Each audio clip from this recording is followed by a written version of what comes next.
He doesn't think I'm over the podcast, but I feel like I've already I know. That's the right. But it's nothing. They have to use it with me. Yeah. They roll on through. How's he doing? I do, yes. Where is that?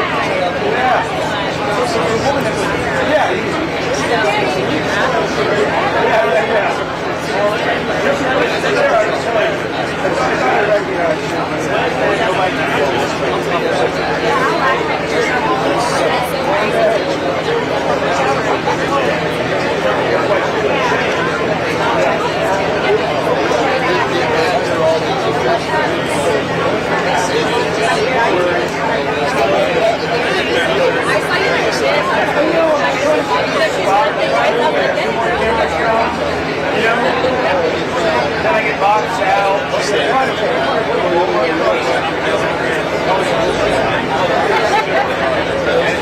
He's all black. So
Don't say didn't.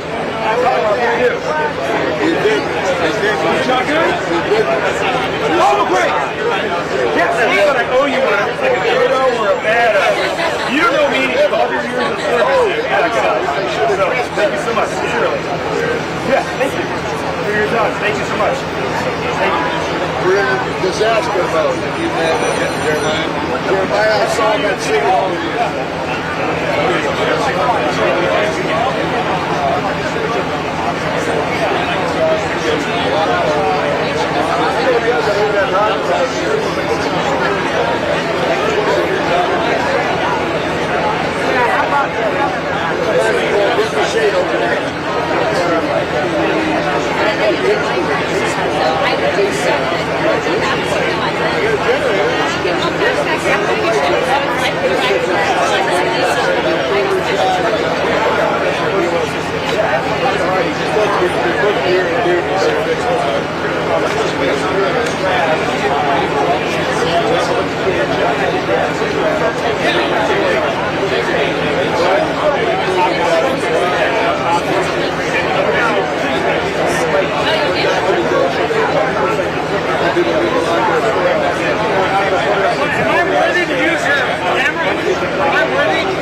I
guys made it.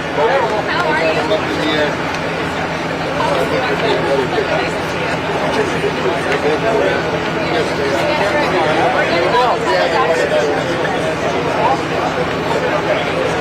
I was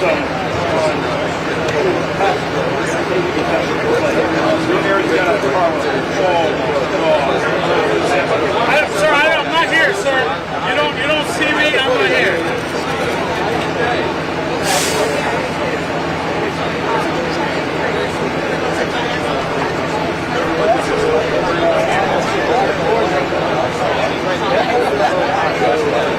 Hey Bill, have you met the chief, financial officer chief home?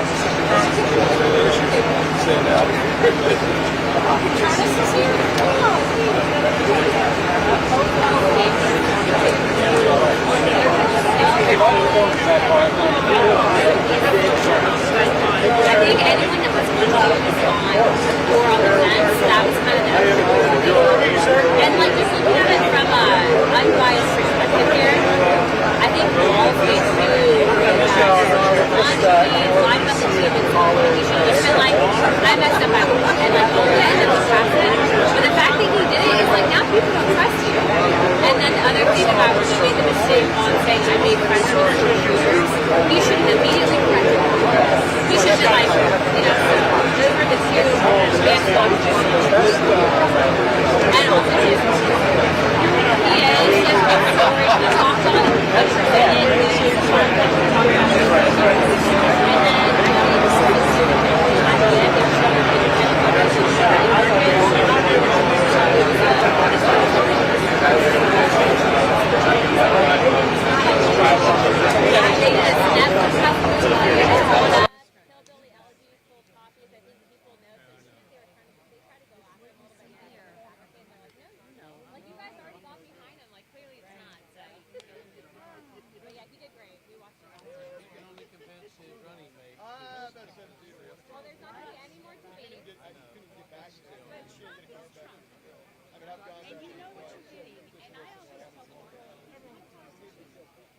I'd rather have him do that though than the big accent, right? So I'm like, I wouldn't have to worry about with that.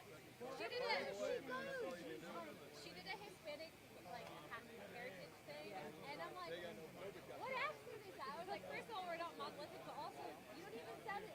What is that? It was like it was kind of funny, but also kind of funny and really embarrassing. Yeah, just like you're. Who is you? Yeah. No one said that was a fierce coverage. Why is it so fierce? We were up in Georgia and Michigan. Internal polling for the Senate candidates showed Montrose underwater.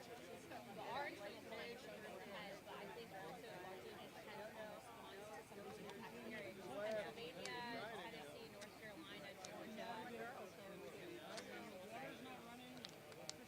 But the good news is that in those areas, the presidency and the first on the ground, really not even Biden responded, right?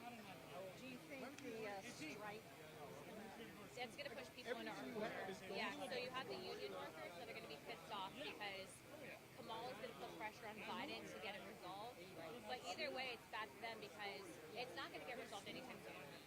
The cost of groceries and stuff is going to skyrocket.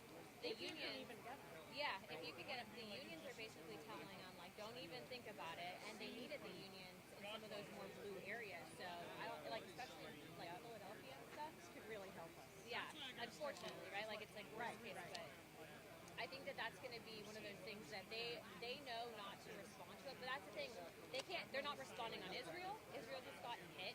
They're not. And by the way, they were the ones that took away the piece of legislation that would give Iran access to hypersonic missiles. So that's a ding on them. They have the union strikes, and they haven't even responded to any of the catastrophic events. Instead, she's just out campaigning. Yeah.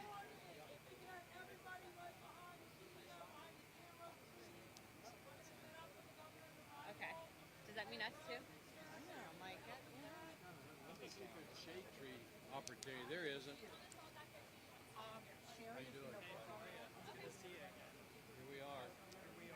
Another bad throw.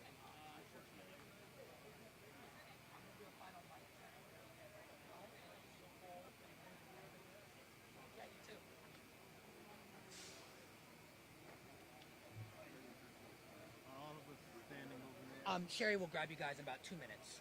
Yep, she's coming right now.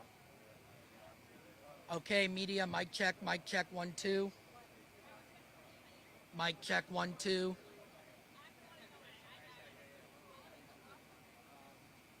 Good. Mic check, 1, 2. Mic check, 1, 2. 1, 2. Thumbs up if we're good. Okay, thank you.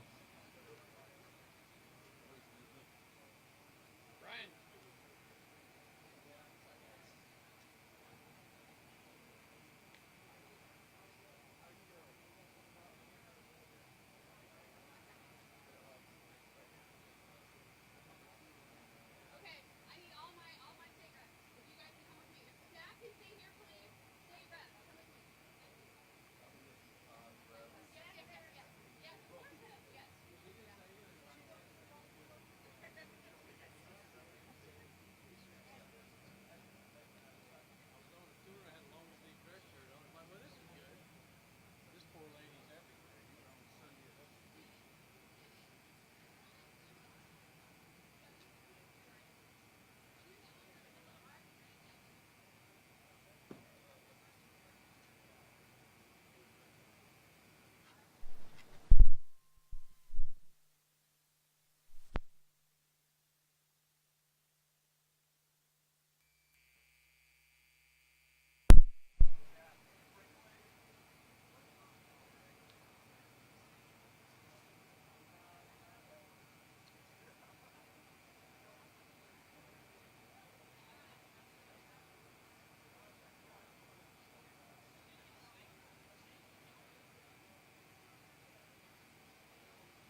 Sir, you gotta move.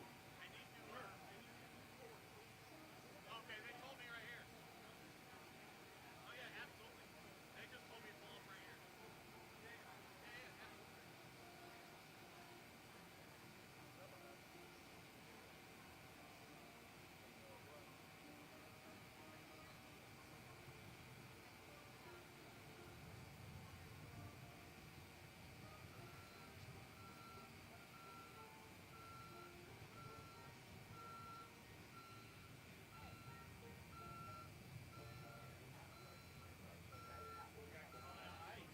Dad, it's like 95 degrees out.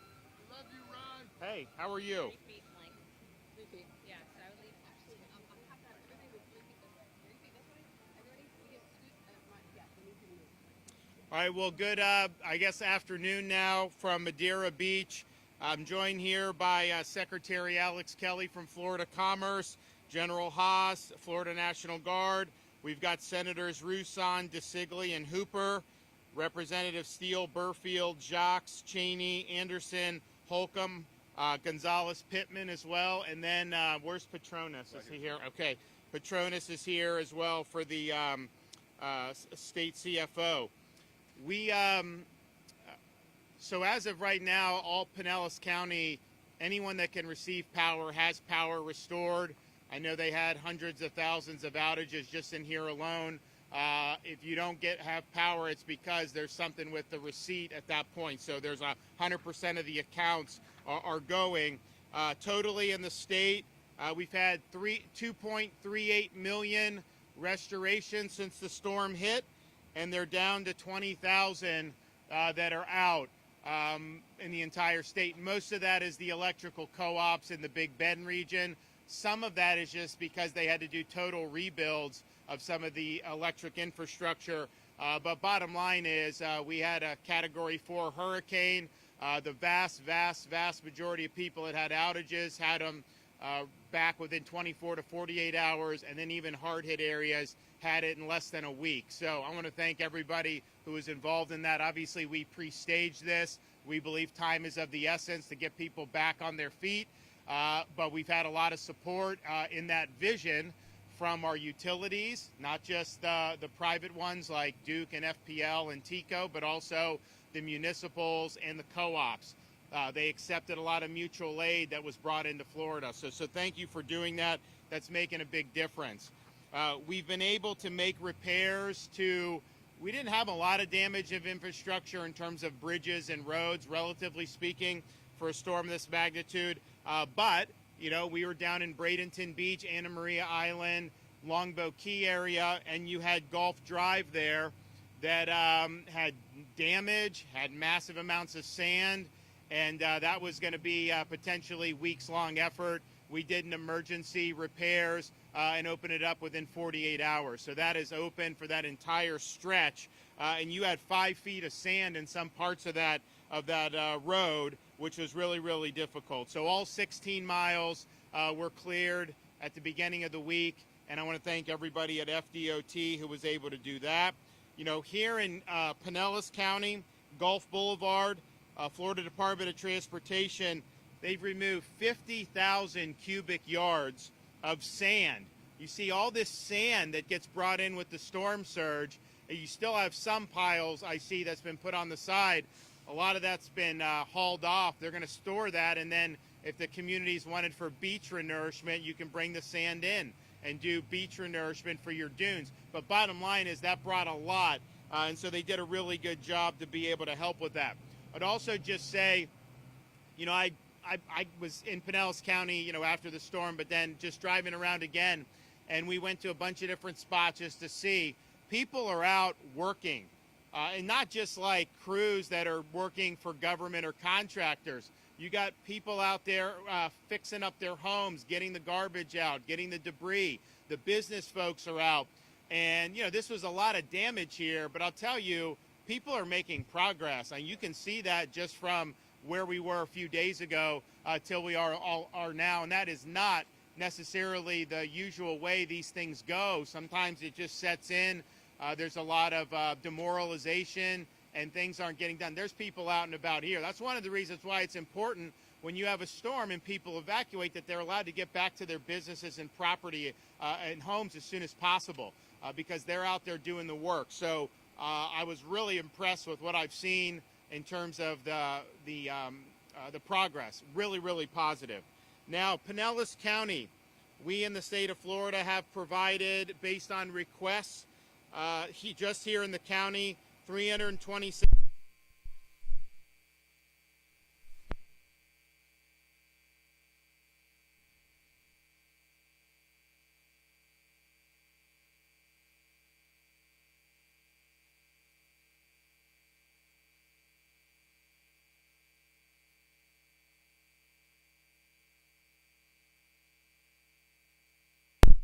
Park.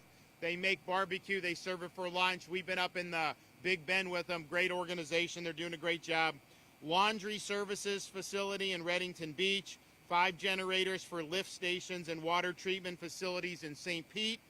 3 vac trucks to pump floodwaters. 4 ambulance strike teams to support Pinellas County EMS. And power restoration of 4 hospitals and a hospice center. So we're happy to fulfill those missions. We'll continue to be offering support as new needs arise. Now, you have people back, people going to their property. There's a lot of things that are in flux right now. Just know anybody out there that thinks they're going to take advantage of this situation, you got another thing coming to you. We are not going to tolerate any looting, any types of criminal activity on the backs of people that suffer damage on these storms. Obviously, we wouldn't accept it anyways, but we actually have even stronger enhanced penalties when people try to do this stuff on the heels of a major storm like this. So just understand, this is a law and order state. You don't want to try anything like this because you'll end up in the clutches of Johnny Law pretty soon. Got a couple of announcements. First, as you see behind me, we've got Walmart bringing a lot of donated supplies. So this truckload has cleaning and household supplies that can hand out to impacted residents in need, including work gloves, rakes, mold removal and prevention kits, toiletries, cleaning supplies, garbage bags, and more. In addition to that, the Division of Emergency Management as well as Volunteer Florida are coordinating with volunteer organizations to offer free muck and gut services for residents in the area. So this will help clear the homes of debris and irreparable building materials like wet drywall and rotten wood. Those organizations here today include Team Rubicon and the United Methodist Committee on Disaster Relief. We've also got the Southern Baptist disaster relief organizations involved in different parts of the state as well. So especially for some of the elderly, you may not be able to go in there and rip out your drywall. I know some of these places, you're talking about feet in terms of the storm surge. These organizations will help. And we're also working on we started a program a couple years ago where we can purchase some of the supplies that you need to do things like this in bulk from places like Lowe's and Home Depot. A lot of times they'll give us a good deal. Sometimes they'll make donations, and then an Operation Rubicon can just have all that they need and then just go to work. So that's really, really important, and we're glad that they're doing that. Now, you have people that have had their homes rendered uninhabitable. Some homes in the storm have been totally wiped out, particularly in the Big Bend part of Florida. There were homes that made it through Idalia, even though that's where the storm made landfall back in 2023, and had almost no damage. Some of those same houses were totally wiped off the map. I mean, you go, there'd be like a concrete slab, nothing left. And so that may not be the case in every part of Florida, but certainly where the place made landfall. You also, though, have, when you have places like the Barrier Islands out here in Pinellas County, you got feet of storm surge. You are going to have to muck and gut the house. Even if it's not a total loss, you are going to be displaced for a certain period of time. So we believe, and have always believed, that when that happens, the last thing that homeowners and property owners need to be worried about is paying property taxes. So what we've done traditionally is I do an executive order to suspend it, and then we'd have the legislature come in and ratify it. More recently, we signed legislation that makes this something that is automatic, to where you do get your relief from property taxes when your home is rendered uninhabitable because of a natural disaster. So we are going to be doing that on the heels of Hurricane Helene. So I have directed the Florida Department of Revenue to reinforce and distribute guidance to property appraisers to prorate property taxes for homeowners who lost their residence to Hurricane Helene. And this is not just people whose entire residence was washed away. If you have things like muck and gut, we are going to have the guidance where you will qualify for that, and you can claim this refund. So to apply for a refund, a homeowner can submit an application for catastrophic event tax refund to their county property appraiser where the property is located. Impacted homeowners will have until March 1st of next year to submit this. You can find this document and download it at floridarevenue.com. But relief doesn't stop there. We also have several businesses up and down the Gulf Coast and Big Bend who were damaged, while long-term support will continue in the months ahead. Providing immediate relief is important now. So at my direction, Department of Revenue will be issuing emergency order to extend due dates for several state taxes like sales tax from October to November of this year for businesses located in FEMA-declared counties, including those located here in Pinellas County. We want businesses to focus on taking care of themselves, focus on rebuilding, not on sending money to the state government. We've got enough money. I mean, we've got big surpluses in Florida, so focus on your business, and we can punt that deadline into the future. Travel trailers.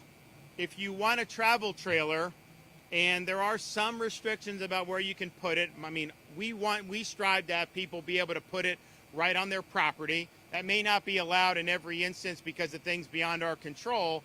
But bottom line is, if people have to rehab their homes, and it could take weeks or even months, you have a place where you can stay and you could work on property and get it done. So if you want to request a travel trailer, temporary travel trailer, you can call Hope Florida, 1-833-GET-HOPE, 1-833-GET-HOPE, and you can apply for a travel trailer. We've already brought hundreds of them and deployed them. I think we've got 1,500, 1,700 travel trailers just in the state program. You probably can qualify on this in FEMA. Problem is FEMA is not going to get you a travel trailer within a week of the storm. It's going to take probably many weeks for them to turn it around. We can turn it around a lot quicker, and that's what we're going to do. We do have Hope Florida buses in Dixie and Taylor counties. Dixie's at Horseshoe Beach and Swanee, and then Taylor's at Steinhatchee Community Center. We also have Hope Navigators in Charlotte, Pinellas, Pasco, Sarasota, Lee, Hamilton, Madison, Swanee, and Taylor counties going into neighborhoods directly impacted by the storm to offer support. And again, Hope Florida is kind of the node for people to be put in contact with all these great groups like Operation Rubicon, Team Rubicon, like Operation Barbecue for Meals. All these things are going through our Activate Hope program. So it's a great thing to do.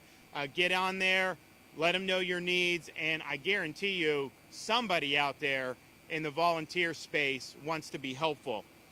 We do have individual assistance, of course, approved for Pinellas and many other counties, and you can apply for that by going to the FEMA website, and that is federal, so that's not something that the state of Florida has any control over per se.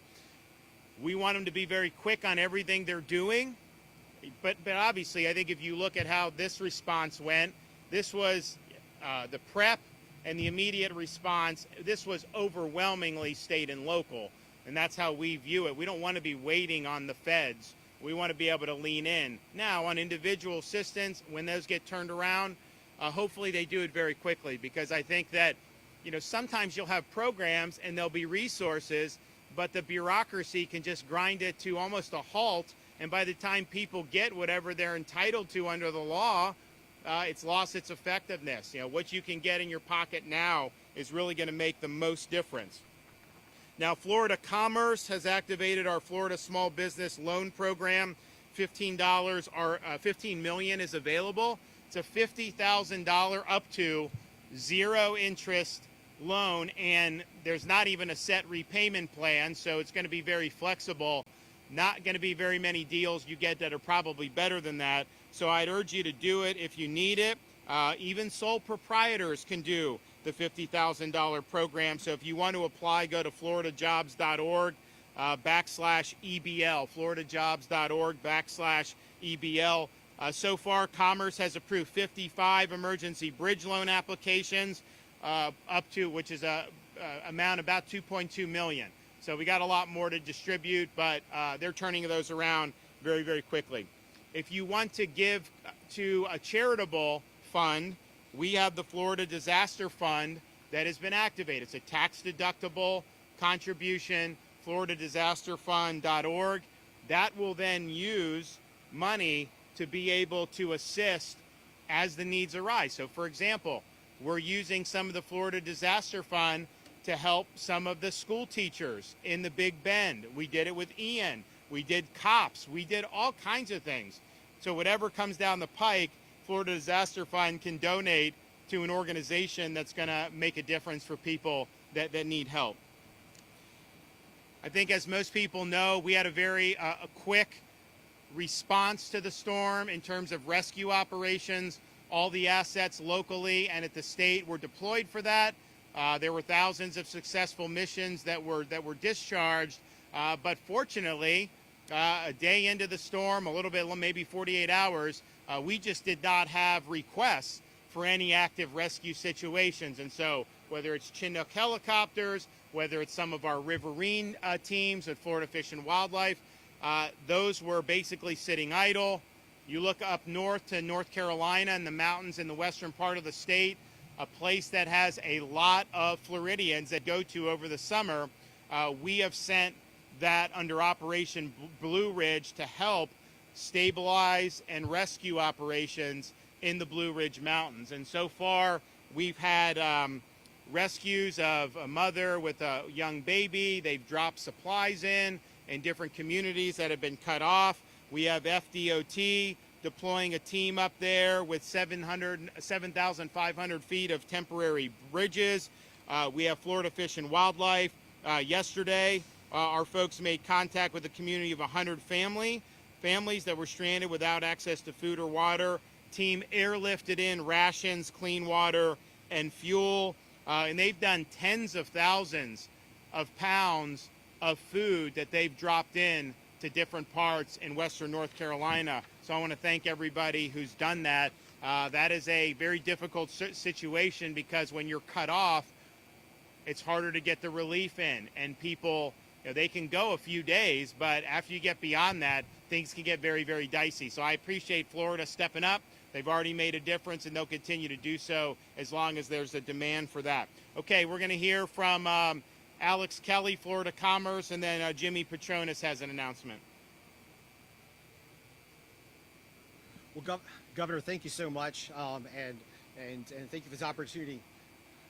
A little closer, Governor. Thank you so much, and thank you for this opportunity just to elaborate a little more on the response and recovery for our businesses around the state, throughout the state. And Governor, first, just thank you. You've moved with velocity and purpose, and you've charged us to do so to help businesses throughout the state, and that matters because we know that for each one of you, including those who we just met walking down the street here, we know that every day counts, and it's important not just to reopen quickly for you, for your employees, but also to have the confidence that your state leaders who are here today are here with you and are going to see you through that process. I also want to say, Governor, you mentioned Hope Florida, the First Lady's initiative. I want to say thanks so much for the partnership that we at Florida Commerce have had with Hope Florida.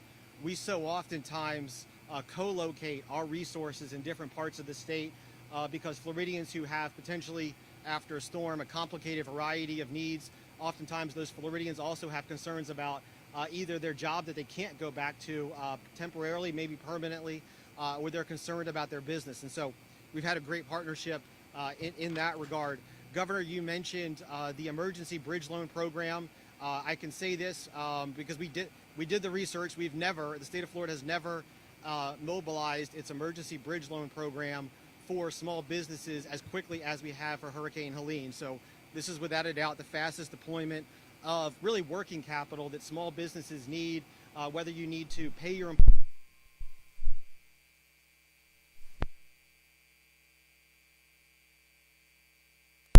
and having that working capital in the bank can give you some confidence to reopen. Again, the governor mentioned those loans are 0% interest loans, so there's no risk involved in taking those.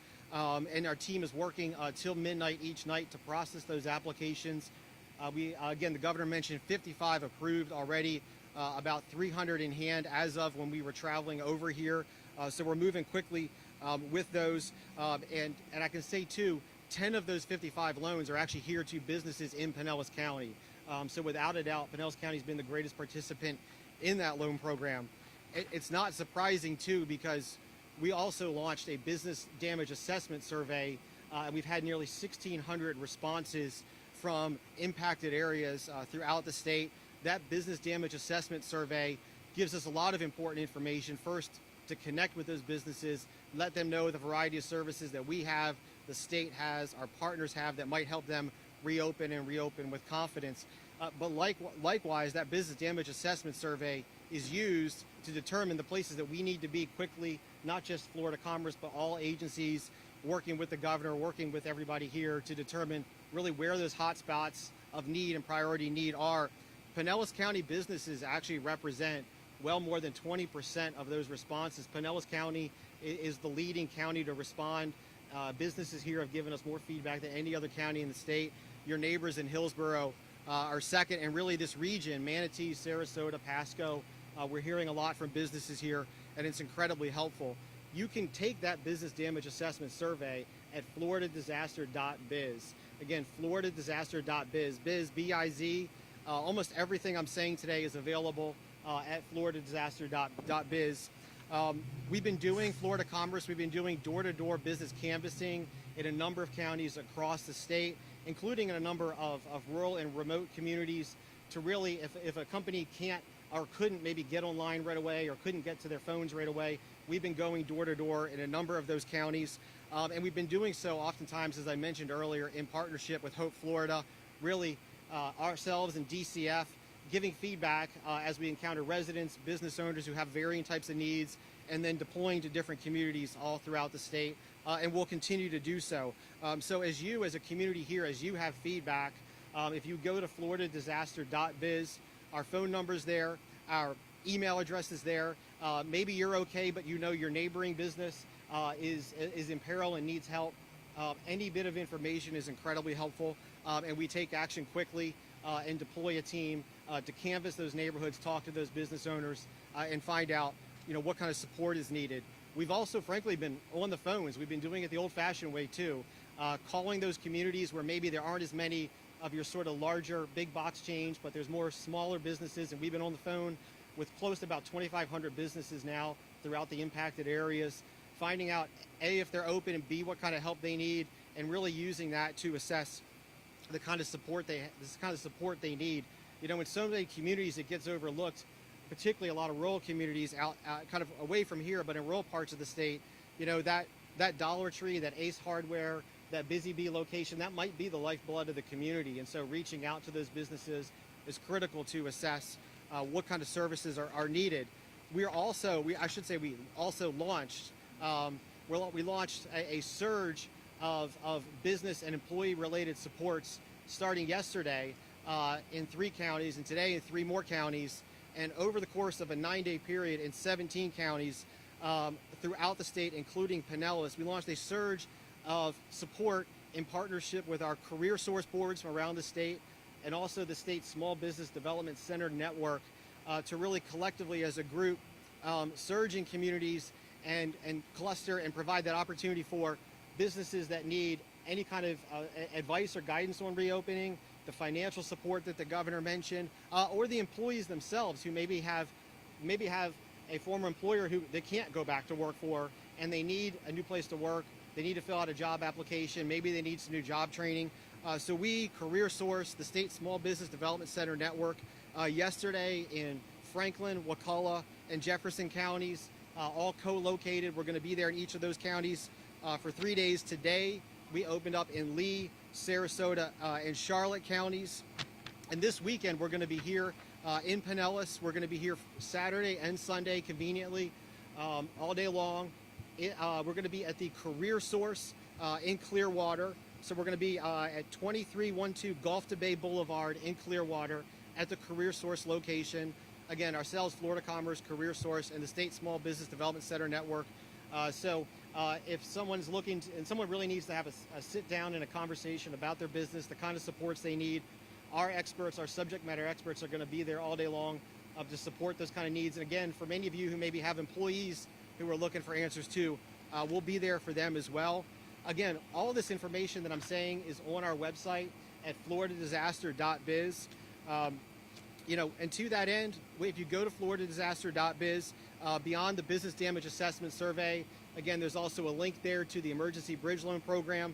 We're also doing daily, 2 p.m. every day, private sector business calls. We have been since the day after the storm. Business calls were literally private sector partners and associations from around the state that probably represent and support many of the businesses here, like the Florida Restaurant and Lodging Association. They're on those calls every day at 2 o'clock, providing the latest intelligence that you might find beneficial for this community, for your reopening or other businesses that you're supporting. You can also go to that website. You can find our phone number, our email address. So if you have something to share with us, something to ask from us, we're hearing from businesses at that website asking for some of the same resources and materials the governor was requesting. Governor, when we were in Horseshoe Beach yesterday, some of the very resourcing that came for that site came from businesses in that community that went through our website, contacted us and said, this is what we need to open, this is what we need to support. So we're there and available 24 hours a day to reach out. The last thing I just want to say, Governor, you said it several different ways, but this is a big team effort, serving the state, helping businesses reopen, helping employees get back on their feet. You pointed out Walmart earlier. All of this is in partnership with Comcast, Spectrum, Home Depot, Lowe's, Publix, Walmart, Chick-fil-A, Winn-Dixie, Wawa, the Salvation Army, Visit Florida. It really is a tremendous partnership, and that is something that I think is just unique about Florida, is that we don't sit back. We race to come together and figure it out and help our neighbors. We saw an example, Governor, yesterday in Horseshoe Beach that I thought was amazing. Sunset Bar and Grill, this little bar and grill that is a complete muck and gut. It's going to be a while before they get back on their feet, and nonetheless, in the middle of that, they pulled every resource they had, every bit of food they have, and they were serving food for all their neighbors in the community. I think that's representative of why Walmart's here. I think that's representative of a lot of the partners we have. And with that, Governor, just again, I want to thank you for your leadership in pulling us all together so quickly. And I'll turn it over now to CFO Jimmy Petronas. Thank you, Alex. Good afternoon. It's times like this, times like disasters like this, the one thing I appreciate about the governor the most, he has no patience. The type of response that we have seen from his resources in this state have been nothing but short of a miracle, because his teams work around the clock 24/7 to make sure that the citizens of this state suffer as little as humanly possible. Governor, thank you for your leadership. Those out here that are in the process of filing an insurance claim, this is going to be critical that you're paying attention to what I'm about to tell you. Starting on Friday, Saturday, and Sunday, from 9 a.m. to 5 p.m., we will be doing an insurance recovery village. We'll be at the Clearwater Parks and Recreation Center. That is at 1501 North Belcher Road in Clearwater. It's going to be important. If you do not know what type of insurance you have, please come. You don't know if you have contents, if you don't have windstorm, or if you have flood, auto, come to us. Let us help you solve your insurance claims process. We'll have about 42 different insurance carriers there, and I've told the insurance carriers, if you are going to participate in our insurance village, you must write checks on site, okay? So what will happen is you will come up, your home is not stabilized, you're not stabilized, you have a claim that you have started, the insurance carrier will literally write you a check to get you stabilized. And I can't stress enough, you do not have to sign anything to get that check. You should not sign a single document from anybody that approaches your home. If somebody approaches your home and asks you to sign anything, politely tell them no. My law enforcement is in every single neighborhood in the affected areas of this state, running off the bad actors that are trying to get in between you and your insurance claim. This is what my office does. 1-877-MY-FLCFO. Call that number, but more importantly, if you're watching this and you've had effects from the storm, come to our insurance village in Clearwater Friday, Saturday, or Sunday. Bring whatever documentation you got. If you got photos on your phone, bring it. We're going to start the rebuilding process, and we're going to start that by getting money in your hands from your insurance carrier. Lastly, what I want to point out to you, this is a storm surge event. This was not as much a windstorm, but a storm surge. One of the threats that we're very concerned with is lithium-ion battery technologies. That's EVs, golf carts, scooters. These devices do not mix well with salt water. We've had 16 fires already in the Pinellas, Tampa Bay area from EV-related flood effects where the device has caught fire, and we had some circumstances where the house is actually burned down. The EVs, about 6 of them so far, have set houses on fire. If you own an EV, if it did have flooding, the best thing you can do is call your insurance company and then have it towed away. The tow truck operators will have a safe place to take it while your claim is being settled. But what you don't want to risk is that lithium-ion battery product in your garage on charge, and now the power's turned back on. It creates what's called a thermal runaway. That means it will burn until it doesn't have any fuel left. You can't put it out with water. Ultimately, that could lead to harming you, your household, or a first responder. So please understand those items and salt water do not mix, and you need to take an extra precaution, as we have already had a series of fires that are lithium-ion battery related. Again, please do not sign anything. If you sign something, if you show up to our insurance village, we've got 2 windows of time, 10 and 30 days. If you have signed something, we can help you get out of that document that you have signed. You can always hire an attorney. You can always hire a public adjuster. You can always hire public help. Take advantage of what we're doing for you for free. You pay us to do it. Let us do our job. Governor, thank you. So we've got the tax rebates for property. We shouldn't be collecting property taxes from people that have had this type of damage. So make sure that you file for that. Make sure you get your rebate accordingly. We're going to be issuing guidance to all the property appraisers, and we want to be very aggressive at providing that relief. And the law is what it is. And if there are circumstances that don't fit in the law, then report that, and we'll look at doing an executive order and getting the legislature to ratify that when they come back in after the election. So please take advantage of your property tax rebate. We want you to do it. You're entitled to do it, and it would be wrong to collect taxes from somebody who's not even able to use their home as a result of damage to the storm. Final thing I'll just say is I see a lot of people, as I mentioned earlier, working really hard. I see a lot of progress from the initial reports and my initial survey here a few days ago. So just understand that's not necessarily normal. Sometimes an area gets hit, and it could just be devastating, and no progress could be made for weeks or even months sometimes. So you got a lot of momentum here. You got folks local, state. We're going to be involved in all this. We want everybody to get on their feet. But at the end of the day, this was a tough event. But you also have the opportunity to live or work in one of the prettiest places in the country. I put the beaches here up against any place in the United States. And when I tell people about Pinellas beaches and they come, they always tell me how much they like it. A lot of people think like all the beaches are on the East Coast of Florida. It's like, no, you got to go to over here. And when they do, they love it. So this is a treasure. You are going to be able to do great things here. So keep the faith. It's not going to be easy, but people are working really hard, and we'll get there. We'll get it done. All right, any questions?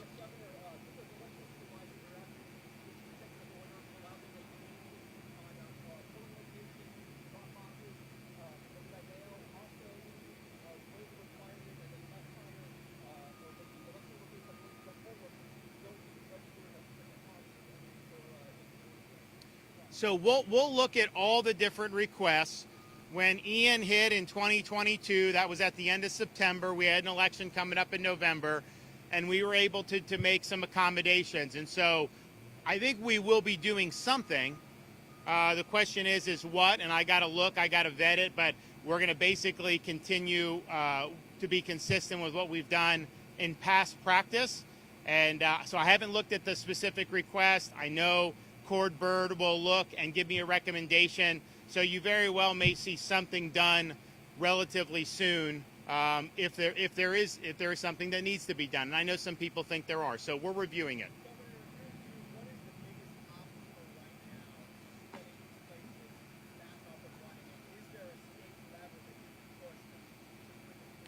Well, I think a lot of it is just there was a lot of damage, right? I mean, the storm, if you look at the Pinellas beaches, I don't think the storm got within 100 miles.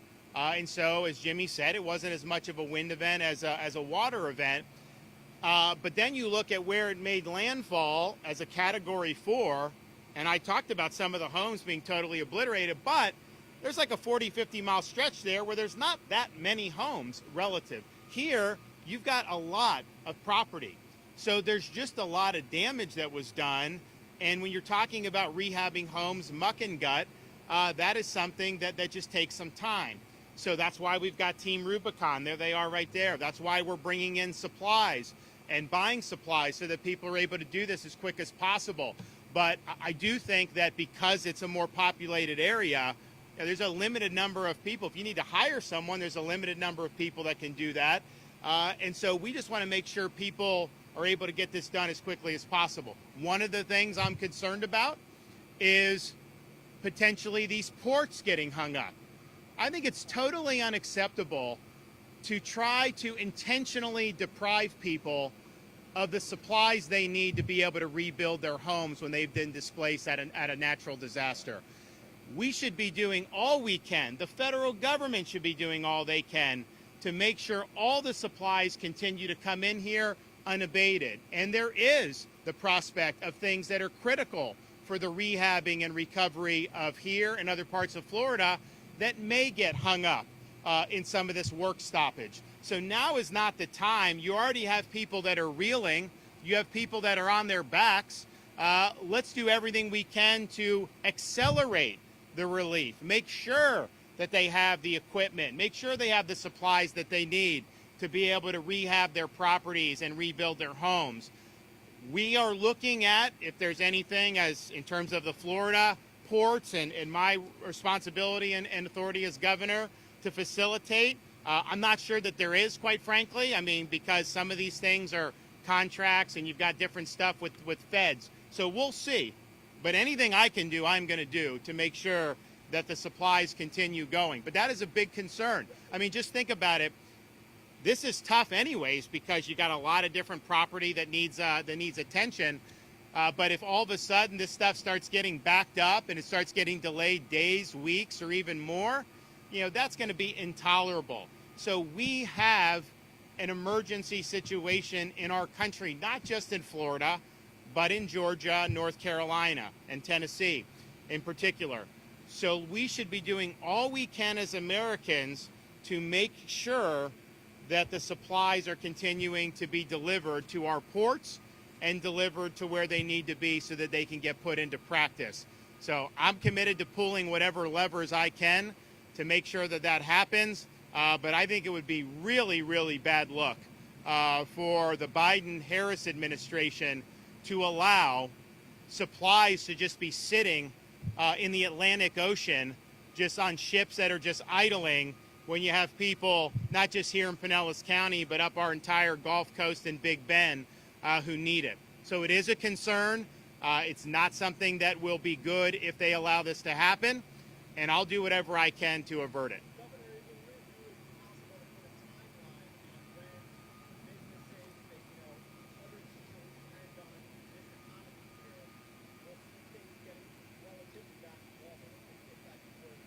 So I think it's going to depend on the business, on the home, on the damage, and I don't think it's going to be uniform. But what we're committed to doing is getting rid of any red tape or bureaucracy that would inhibit a business from getting back to business. So, for example, we were in Steinhatchee up in the Big Bend, relatively small community, got hit by Hurricane Idalia. After Idalia, I go to Roy's Restaurant, great seafood joint there right on the water. And they were providing relief. They had some damage, but not much. This time, Roy's Restaurant is basically gone, total destruction. So, you know, these are folks who are resilient and they take it in stride and they want to put their best foot forward. So they want to be able to use a mobile kitchen to be able to serve folks in the community. Well, there's restrictions in terms of whatever the laws and local regulations. And I said that's unacceptable. Set up your mobile kitchen, set up your food truck, do whatever you need to do to get back on your feet. And so we'll clear whatever roadblocks are there under my emergency authority. And I know if we have to make legislative changes, you'll see that.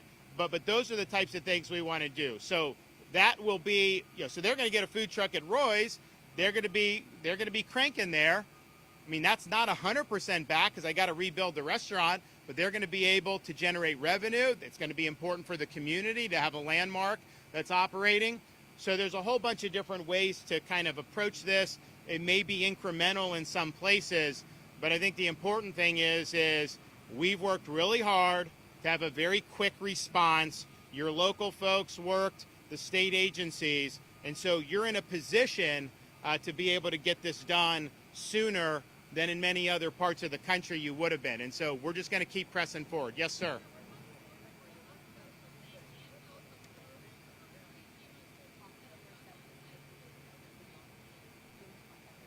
So the debris is something that either the city or county has the debris contracts for. I think the dump sites are likely county managed. I'm not sure if that's true everywhere. I know it is in many places. And so we've stressed the importance of rapid debris removal. I'm seeing people are setting out their debris. I mean, massive amounts of debris. We want to get that off the street. First of all, if we have another event, then the debris is going to end up going everywhere. And we do have some weather brewing. People don't necessarily know what's going to happen, hasn't formed. Maybe it doesn't impact Florida. Maybe it's just some rain. Who knows? But we're still in hurricane season, and particularly the beginning of October is a time where there's high frequency. So we're not out of the woods with that. So I think the debris is a priority. What I've told Kevin Guthrie, our Division of Emergency Management Director, is obviously debris is a municipal county issue. They have contracts. We told them, make sure you have your contracts lined up. But if there are ways that we can be helpful from the state to accelerate, we want to be helpful. So, for example, we are leading efforts in different parts of the state to remove the water debris. You have some places, you guys didn't have as many total washouts as you did in the Big Bend, but these homes just fell into the water, a lot of them, washed into the water, boats everywhere.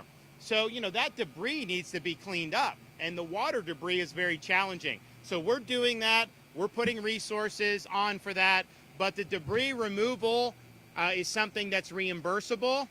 We've also utilized, and we probably could do something here, the low security, low risk inmates, Department of Corrections. They do prison labor anyways. So they're bringing them to do debris removal. The good thing about that is you can use that on private property, not just on public. There's bureaucracy involved with this debris. I mean, I become very well versed in this, unfortunately. But if there's a debris in the street, you can get it FEMA reimbursed. No, if you're in like a private community, then becomes more of an issue, right? In terms of reimbursements. These guys can go in on private and they can do it, and it's basically almost for free. So we're utilizing that. So I believe the debris is a priority. I told Kevin, lean in on the debris removal. He is doing that. But a lot of these sites are likely going to be sites that are going to be controlled by local. If there's any Department of Environmental Protection, I've told them I want you guys facilitating the removal of this debris. It's very important to do. First of all, you could have the businesses open if you have debris. It's just not good in terms of the overall mood. Getting that debris off helps bring life back. And so it's important in and of itself, but I think it's also important to lift people's spirits. So we're here to help. We think it's important, and we're willing to put resources to bear to get it done quickly. Yes.